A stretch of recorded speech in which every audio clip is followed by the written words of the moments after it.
Hi, Carl Winkler here at Lectrosonics. This video is the third in a series of wireless side chats. This one it goes into detail about Wireless Designer and some of the tips and tricks to get the most out of the software. I hope you find the information useful.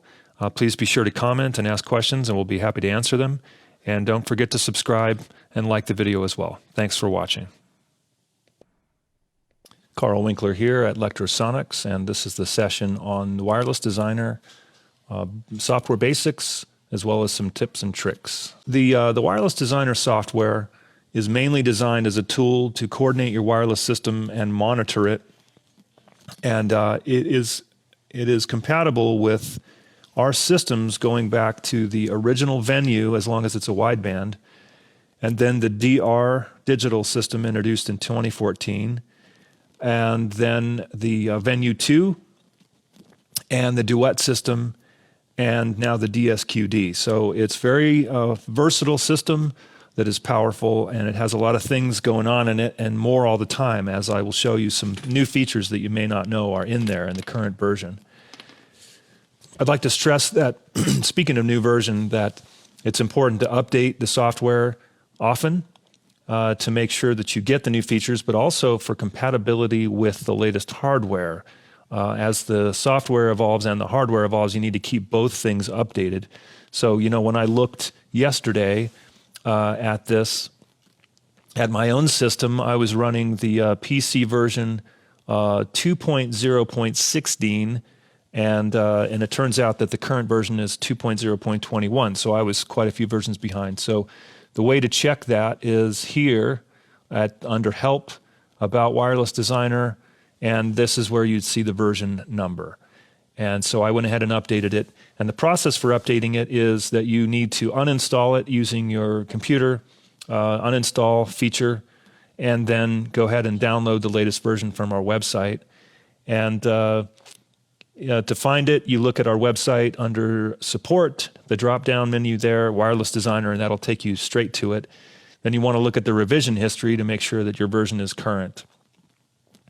So I'm running, as I said now, 2.0.21 on a Surface Pro 3, which works great. It's a computer that's several years old, but I have no issues whatsoever running this software. And then the next thing that you want to do is actually to make sure that you have the latest version of your hardware. And I found out yesterday, the hard way, that the Venue 2 that I'm using for this demonstration was actually, some of the modules were running older versions, and I ran into some miscompatibility. And so firmware updates your hardware, and the process for that is actually that you want to go here to connect, but instead of connecting to the unit, you want to go to the Update Firmware page. And here it is categorized by the type of hardware that you're connecting to. And this is a good way to know whether or not you can update your hardware with the Wireless Designer. And in most cases you can, certainly for any rack mount type units, but you notice that digital camera hop type systems, DCHT, can be done here, and all of the D-squared stuff, the DBU, the DHU, and so on. So what I did is I went here to Digital Hybrid Series, Venue 2, and notice that you can do an SRC this way as well, as long as you have the SR USB bottom plate adapter. Okay, so I went to Venue 2 and then made sure that the hardware is connected by USB, and then here, there it found it. And then you want to go to the website to get the firmware. And this again is on the Support tab, the drop down, look at firmware, then download the file for your units. And most of these, any one of these units that you saw on that list that I just showed you, will have what is called a .update file. And that's, excuse me, the file that can be used by Wireless Designer for this purpose. Okay, so that's the, and I went ahead and downloaded it yesterday. The one I found was 5 December 2019, which has the latest updates for Venue 2. Some of the other products may have more recent updates than that, and you might see that as well. And it won't hurt to use a more recent update, but this is the last time that Venue 2 was updated. So I select that file, I open it, and then I go Next. And here what's going to do is it's going to look at the device and see what versions are running in the unit itself, and then come up with a list, and it will show you which parts of this system, particularly with Venue type units, which components in the frame may need updating. Now, I went ahead and did this update yesterday, but you would, in that case, I noticed that a couple of the modules and the frame all needed updating. So I went ahead and did that, and it takes a little while, but you know, something you should do on a pretty regular basis. Particularly, again, if you're updating Wireless Designer, you need to make sure your firmware and your hardware is up to date as well. Okay, so since we're already up to date, we'll cancel out of that. And what I'm going to do now is talk about the process of using the software. Now, I'm not going to spend a lot of time on the connection part. This is something that hopefully you're familiar with, but I'm going to connect by a USB because it just makes things real simple. If you want to do it by network, that's totally fine. We'll talk about that a little bit, but I don't want to spend a lot of time on that today because it can get very bogged down. And if you are having any issues with connecting via network, please do get a hold of us. You know, our parts and repair department is well versed in solving these problems. Renee and our sales team, Gerald Wiesner, Nick and our field sales team, these guys are all very well versed in solving network connection problems, or USB problems for that matter. Okay, so one thing that you can also do is looking at your connections list here is you can, once you have connected via USB or network, you can save these connections to a list. And this allows you to name this connection list. Let's say webinar. And then that's saved, and later you can open connections from a list. So you see here are some past trade shows where I set up lists like this, and those can. This is a great way, once, especially if you've got a fairly complex system, is to save the connections list. That way, you can bring it up every day instead of having to go through one by one and connecting. This will connect everything just in the order it was connected before. And then one thing you may not know as well is that you can actually go in and edit these. So I'll take a look at one of these, like AES 2019, and you can see the list of what was connected. In this case, you can see that these were connected by network, and you can actually choose to delete some of these. And in the case where you might have hardware that changed for some reason, it's like yesterday you were using 4 units and today you're only using 3. So editing the connections list, you can also change the name. Very handy feature. So let's see if there's anything else. One more thing here is command terminal. This is where you would actually send your hardware specific commands. I don't have any examples today, but in the Venue 2, for instance, there's a way to open up some features, particularly for diagnostics. So, you know, if you want to get into this, give us a call, talk to myself, talk to Renee, talk to Gerald Wiesner, you know, and or some of our engineers. You know, this is getting pretty specific, but we'll skip past that for the moment. But just be aware that that is there for you. Okay, so we are connected, and next on, I want to look at the session versus frame. This is something that comes up very, not real often, but right now, we're on the left over here, we're clicked on a frame. And this, notice that the tabs available are that we could do frequency coordination within this frame, and also the walk test recorder. This is a really cool feature that I'm going to spend a little time with later in the presentation. But just notice that if you are looking at a frame, you can see this walk test recorder, but the session, which is all connected units, does not have walk test recorder because it's a per frame feature. So just keep that in mind, is there's a slightly different view of your units when you are looking at it this way.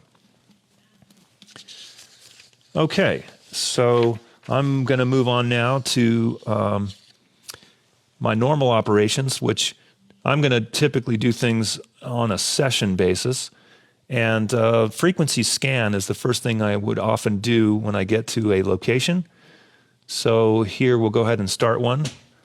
And you've seen this before, but basically whatever connected hardware you have and whatever bands available, here they will scan across the frequencies and show us the RF activity in the local area. So I'm here in Albuquerque, New Mexico, and I've just got a couple whip antennas on the back of my Venue 2. So here we see the scan results of that. And notice there's one strong carrier here, and that's actually my lav pack. I'm using a HM172 face-worn mic and an old, very old IM transmitter, which I bought many, many years ago for my guitar rig. But it works just fine. So we've got one full scan now, and what I would typically do is export this to my frequency coordination page.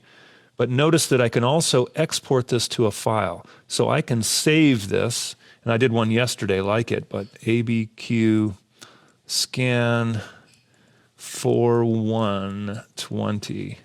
So we can save that for later use. And, as an example, we'll clear this. Let's just say that, we want to use that file. We've just saved it. And we already had sent it over here, but we can clear this scan data, and we can import it from one of these files. So scan data files, there's the one I did today. So there we go. And that's exactly the data we were looking at just a minute ago. So I wanted to give you the full view of frequency scan and how you can save it to a file and import it later, as well as the normal operation of scanning. Okay, so frequency coordination, that's the next thing I want to talk about. This is really the meat of what the software will do for us, and it's a really powerful feature. So first off, notice that you have some coordination options here in the middle, and this gives us, it's going to pull in the correct information for the unit that's connected. And if you do alter these figures to get a different result, which is totally fine, you can experiment, and I suggest that you do. It's very easy to restore the defaults as well. And notice that I've got these particular settings where we're going to ignore the 3TX IMDs. That's typically not much of an issue.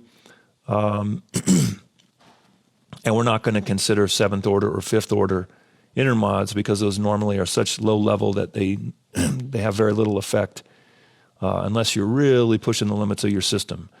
So this is the settings I typically use, and I believe these are default settings, okay? But you can alter those, and again, I suggest that you do play around with that on occasion. Okay, let's see here.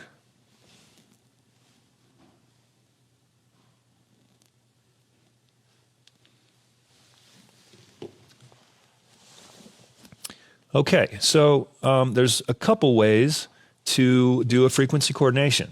The most basic, if you will, if you're doing a very small number of channels, you can actually do this manually by simply picking up the carriers, and when you click on them, they are indicated which one you're looking at up here on the list, and then you can drag them around.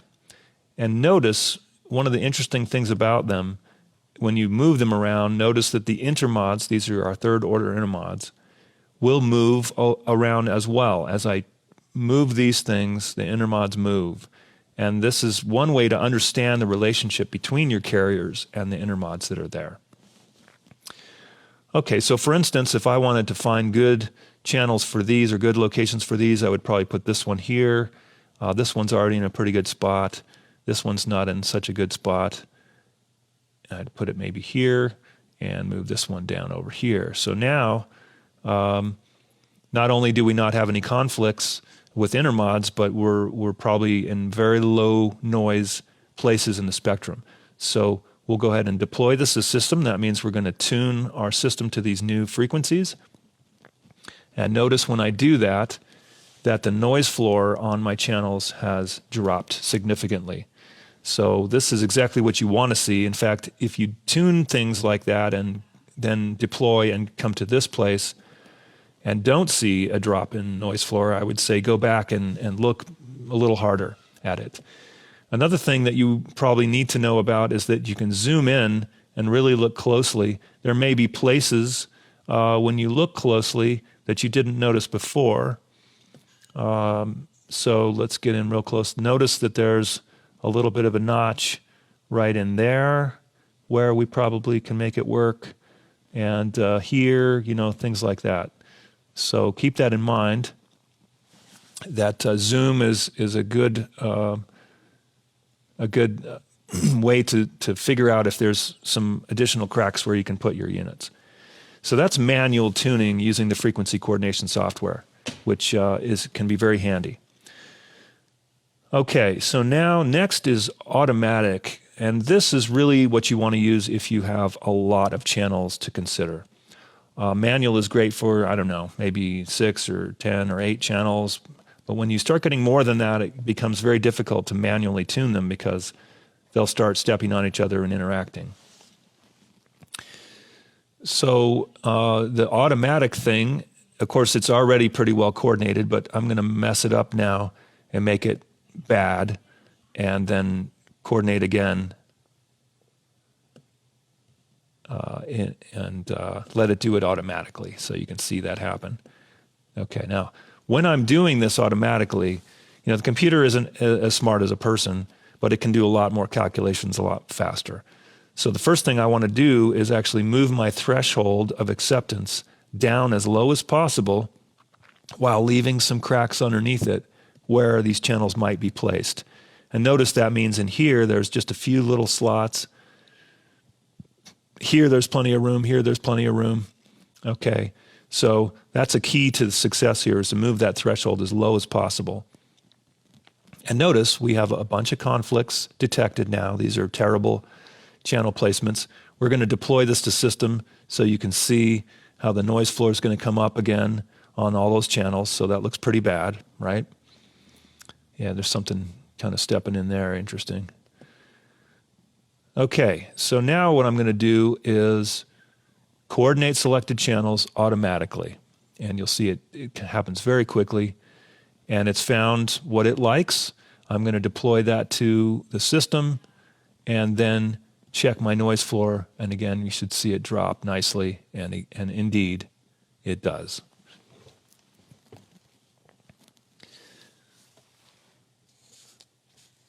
Okay, now a brand new feature that you may not know about yet is the fact that you can import CSV files as scan data.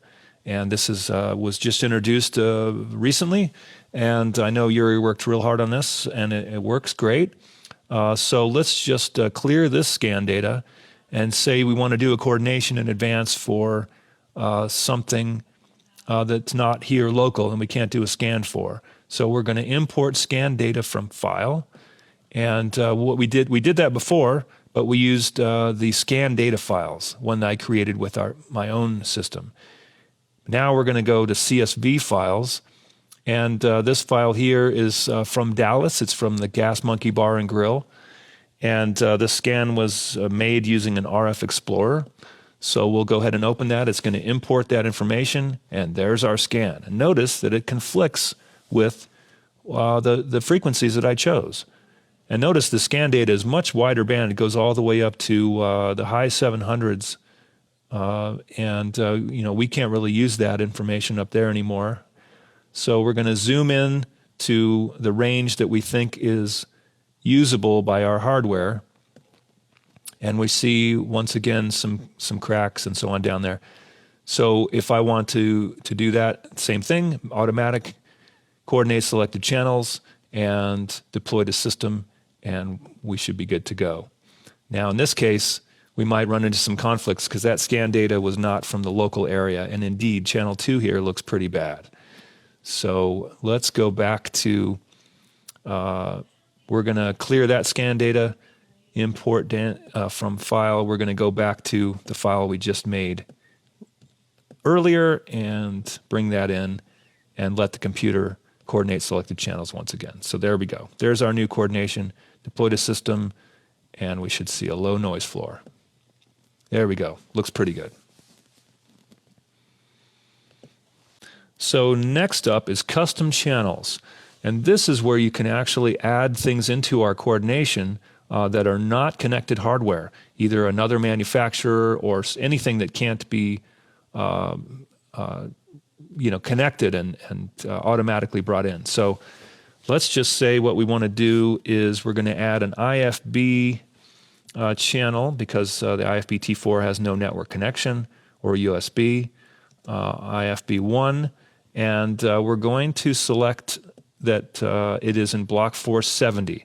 So it's always going to start out at a default frequency. We can change that if we want to here, but notice that it's got a start and a stop frequency automatically selected. Now, IFB systems typically don't offer the 25 kilohertz steps. The new IFB R1B does, but the T4 doesn't yet, although I think they're doing a firmware update for that. So we'll set it at 100 kilohertz now, and then we created our custom channel, and you see the name, that it's in block 470, and that it's set at 470.100. Won't necessarily stay there. Okay, now let's create another one. Let's just say that there's a Shure vocal mic that we want to add in here, like Voice of God on set or whatever we want to do with that. Let's say Shure vocal mic. And we know that it is in the J1 band. So that means it covers the 554 to 590 megahertz. So I'm going to go ahead and just put it at 556, 100 as a starting point, and I'm going to give it a beginning 554 megahertz and an end of the range at 575. So, and those do tune in 25 kilohertz steps. So there we go. We're going to create this one as well. So now we have these two custom channels. Let's go back to our main view and notice that they're now in our list. Now they say custom and they can't show the activity on the units, but they are in our coordination now. And that's really the key here, is that you can consider these in the coordination. Now, I guess we got lucky because I stuck these in there and there's no conflicts yet. But let's just say that that maybe there are. First of all, notice by default these come in locked. And I think the reason for that, the reasoning behind that is oftentimes you'll have a fixed unit that can't be changed for one reason or another. But you know, in our world, we always want to be able to change those units if we can, especially if they're frequency agile units. So let's go ahead and unlock them. That way we know we can use them and tune them the way we tune our other systems. And you know, this one will only let me move it up through block 470, where you know the unit will tune. And the Shure vocal mic, same thing. It's got a tuning range. That's the only range it'll let me tune it. So let's just say those came in on the frequencies that they were programmed in the first place, but they're not going to work on those frequencies. What I would do is I've unlocked those, but I'm going to go ahead and lock the other units because we already coordinated those, and we don't want to do it again if we don't have to. So I'm going to lock the other units, leave the two new custom channels floating, and coordinate selected channels. And it stuck them in places that will work for not only the intermods, but the RF level of the noise floor. So now we've got those tuned. We don't have to redeploy because we locked our venue 2, and so those frequencies are already set. All right, so now we've got a list. We've got actually 6 frequencies all coordinated together, including an IFB that's offline to the system and a Shure vocal mic that can't be connected as well. And these all should work quite well. So that is adding custom channels. And you can add as many as you want, and they will show up, as I said, here. Let's see, apply changes. Yeah, they'll show up here. Notice one thing, by the way, I've only got my Venue 2 loaded with 4 modules. So we see the 4 active modules, and then we see 2 not present. In the view, we can actually hide empty channels when connected. So we'll go ahead and do that. So now I just have the 6 channels that I've coordinated, the 4 active channels and the 2 offline channels that are different manufacturer stuff or not connectable to the software. One of the things that you can do now is, let's see, we can generate a report. I'm trying to remember where, that's here, frequency coordination. And this is a handy thing, a handy tool. Generate report actually makes a file in HTML format or in .txt, a text format or HTML, showing you this frequency list and all the details of everything that you've just developed. So this is a great way to hand the list around if you need someone to retune, let's say, the IFB or the Shure Vocal Mic or anything else that that's offline that you can't tune automatically with your system. So there we go. There's that report. And here is how you can save this report and give it a name. I did one yesterday, and this is now frequency list April 1, 2020. There we go. Okay. The next thing we're going to look at now in Wireless Designer is the channel detail screens. There's a lot happening there, and I want to go through some of that stuff. So we'll start with receiver settings. And this is where, in a lot of cases, you can turn the power to a module off. Even if you've got a Venue 2, for instance, loaded up with 6 modules and you only need 4 of them today, this will save some current drain on your battery if you're running like a cart system, something like that. So you only have to power the units that you are using. We can name it whatever we like. And you know, something handy like maybe the talent's name or Vocal 1 or whatever you want to do. Here you can manually tune the frequency, and you can also put it into frequency groups if you want to do that. The type of diversity, whether it is switch diversity or ratio diversity in the case of Venue 2, and other units have more options available, like DSQD also has frequency diversity. And then here's where you can enable TalkBack and decide which output it's going to be routed to. What would be kind of cool if we were going to use TalkBack today for this is we're not using modules 5 and 6. So when I enable that, and then I'm going to close out of this here, it brought back this one where it's not present. But from channel 1, when the TalkBack, the output is indicated here. If I have a transmitter enabled with TalkBack and I make that switch, you'll notice that the audio level moves over to this unit here. So TalkBack is a really powerful feature for certain types of applications. But we're not going to use it today. Over here, if you're doing some diagnostics and you're running into trouble where the pilot tone squelch won't engage, you might want to bypass it to hear what's going on, make sure you're on the right frequency. Noise reduction, if you're using lav mics that have a high noise floor, this can be helpful. Here's our audio output level. We can mute the channel if we like. And here is our compatibility mode. And we're running in new hybrid as required by law these days in the United States. Although if you've got older systems in the US or North America, those are grandfathered in, and that's known as NA hybrid. There's a whole topic about that on the wired lists, by the way, on our website. So I'm not going to get into details here, but if you want to read up more about NA hybrid versus NU hybrid and all the things that go with that, check out our website and look at the wired lists. Okay. The transmitter settings now, we're going to get into that. And here is where you could, it's going to show you once again the step size. And, most times these days we're using 25 kilohertz. And then this is something you need to know about if you are using narrowband transmitters like the SMV series transmitters or anything older than that only covered one frequency block. Most of our systems now either do 3 blocks or the new digital stuff does 6 blocks, but the original 1 block stuff can be handled just fine in the frequency coordination realm if you restrict its range, and here's where you can do that.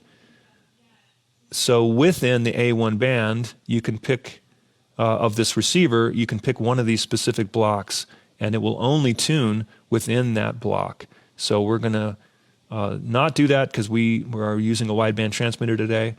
And here's where you choose the battery type. This is important to get the accurate battery readings. And those who have used the SSMs probably know this, but there now is an LB50 battery setting, which is a 4-volt type battery, nominal 3.7.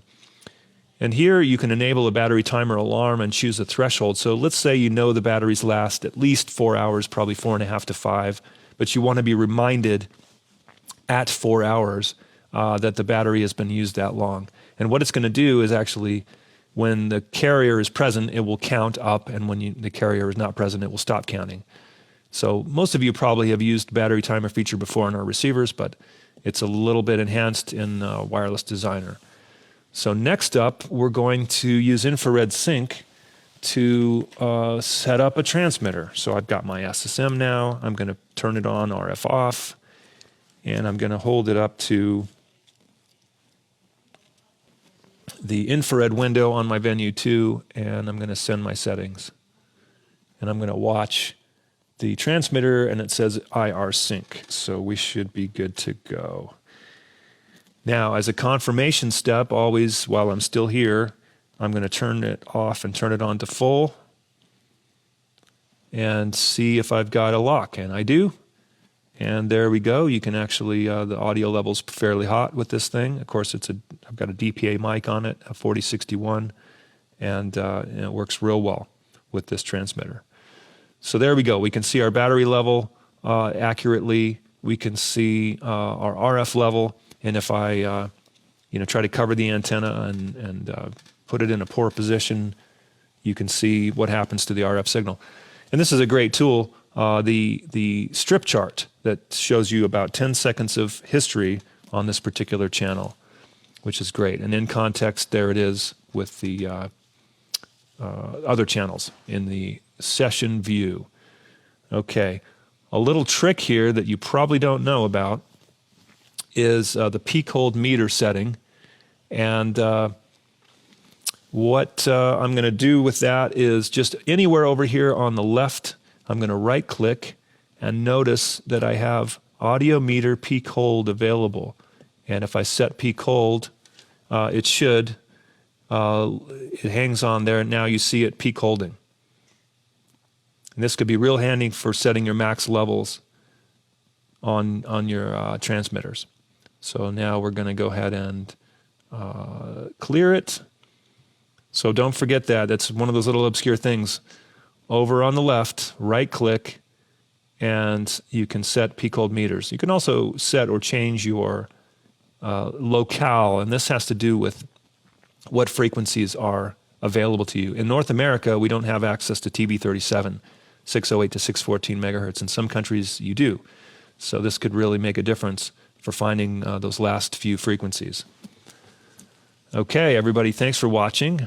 I see Darren has a question about using IAS to coordinate. Can you please demo Wireless Designer while importing IAS coordination? I will do that, yes. In fact, I'll do that now before we go on. But in a sense, that's going to be, let's see, where is that? Import custom channels from file. That's right here. And you need to be able to bring in this, but there's an example from, these are the ones I did earlier. These are HTML files. And I don't have any IAS files right now in this folder, but this is where you would do that. But one thing you need to know is that every frequency coordination program, for a number of reasons, mostly mathematical, doesn't tend to like a list from another program. So, I can save this list of HTML and bring it into IAS, and IAS won't like it. And you'll think you'll need to recoordinate everything. And the same would be true if I brought in an IAS list that's already coordinated here, and to bring it in, it won't like it. It'll say there's conflicts because of the different math base. But if I were to do that, then what you can do is merge these channels here, and you would be able to right-click on them and merge those channels that you brought in. As an example, let's go to one of these custom channels, and it will give us the option. Back to the channel details. Just know that with these arrows here, I can navigate among my connected channels. And that at this point, that's only the 4 units that are connected. So it doesn't show the custom channels in that area. Okay, so what I want to show now is the walk test recorder. This is another really handy feature of this product. And so what I'm going to do is notice that this is a frame operation, not a session, because you're going to do one frame at a time. And you can pick which channel in that frame that we're going to look at. You can actually record audio while you're doing this, but you need to connect audio somehow, like bring it out of headphone output is a common way of your receiver, and get it into your audio interface on your computer. And if you do that, it will record the audio. I don't have a way to show that right now, but it is a nice feature. So the process for doing walk test recorder is you want to first create a new file. Okay, and I did one yesterday, so we'll just do walk test 2. And you got to save it. So now it's got a destination where this data is going to be stored. And then we start recording. And what it's going to show you is a couple key things here. On the upper part, this is our RSSI. This is our radio signal, and all we see now on that channel is noise floor. And also notice that there's diversity. This is the diversity antenna state. And at the bottom here is squelch. In between would be audio level if there was any audio. So I'm going to go ahead and turn on my SSM again on channel 1. And you will see all these things change as the transmitter comes online.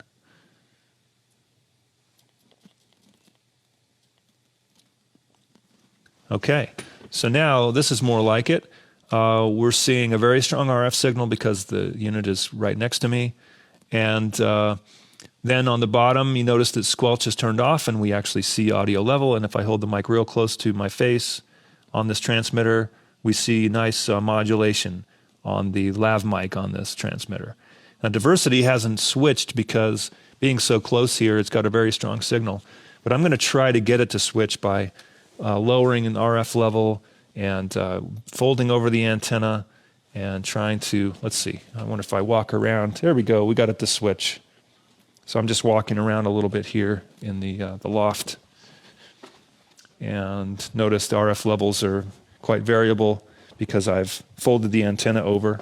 And I'm going to come back in close, RF level gets strong, and meanwhile you see the audio for the whole thing. So now I'm going to stop this, and you can actually rewind it and play it.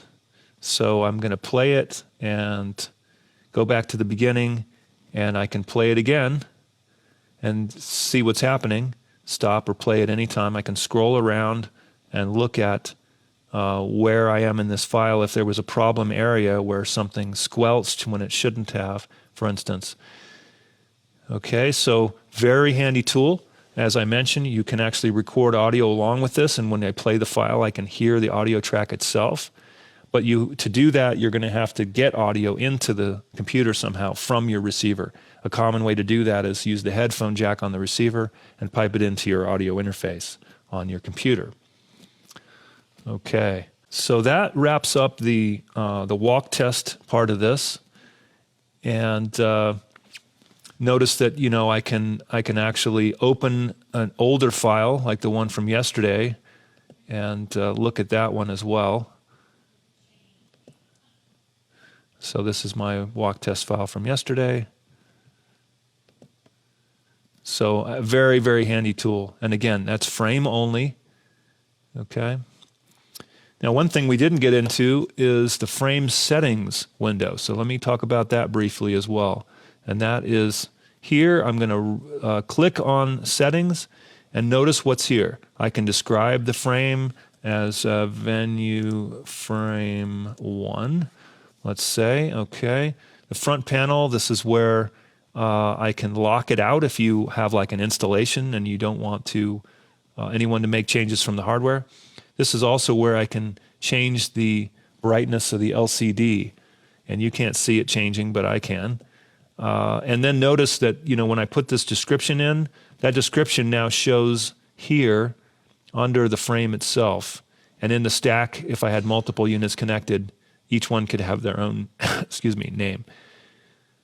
The network tab, this is already set up as DHCP. That's an automatic, you know, the router will assign the IP address and so on, or I could enter it manually by unchecking this and do that. RS-232, this is actually available on these units, on the Venue 1 and the Venue 2, and that allows older serial connections, like for Crestron type systems and things like that. Antenna power, this is where I can turn my bias power on or off on either antenna. And then tuning groups, this is where I could create and name these the tuning groups, which we're not going to take the time to do now, but this is a great feature if you're using a lot of frequencies and changing them. You've got 4 groups, each with 32 channels that you can program, and that can be a big time saver in a fast-paced type environment. And then we talked about this at the beginning, but this is where you can look up your firmware version without having to open up the hardware itself or look through the front panel. And this, you might compare this to our firmware updates list or revision history for that unit. So we covered a lot of stuff today, everybody. I hope this gives you some ideas of how powerful Wireless Designer is and how it's always evolving into an even better software package. It's connectable up to 99 frames. Hard to imagine, but imagine a larger system with, like for a Broadway show, using 48 channels and multiple Venue 2s or DSQDs, that kind of thing. It's certainly possible with the software. And you notice that you can bring in custom channels. I showed you how to do that. Okay, I'm going to go ahead and end the session, folks. Thanks very much for watching, and I look forward to seeing you guys in person sometime soon. All right, take care now.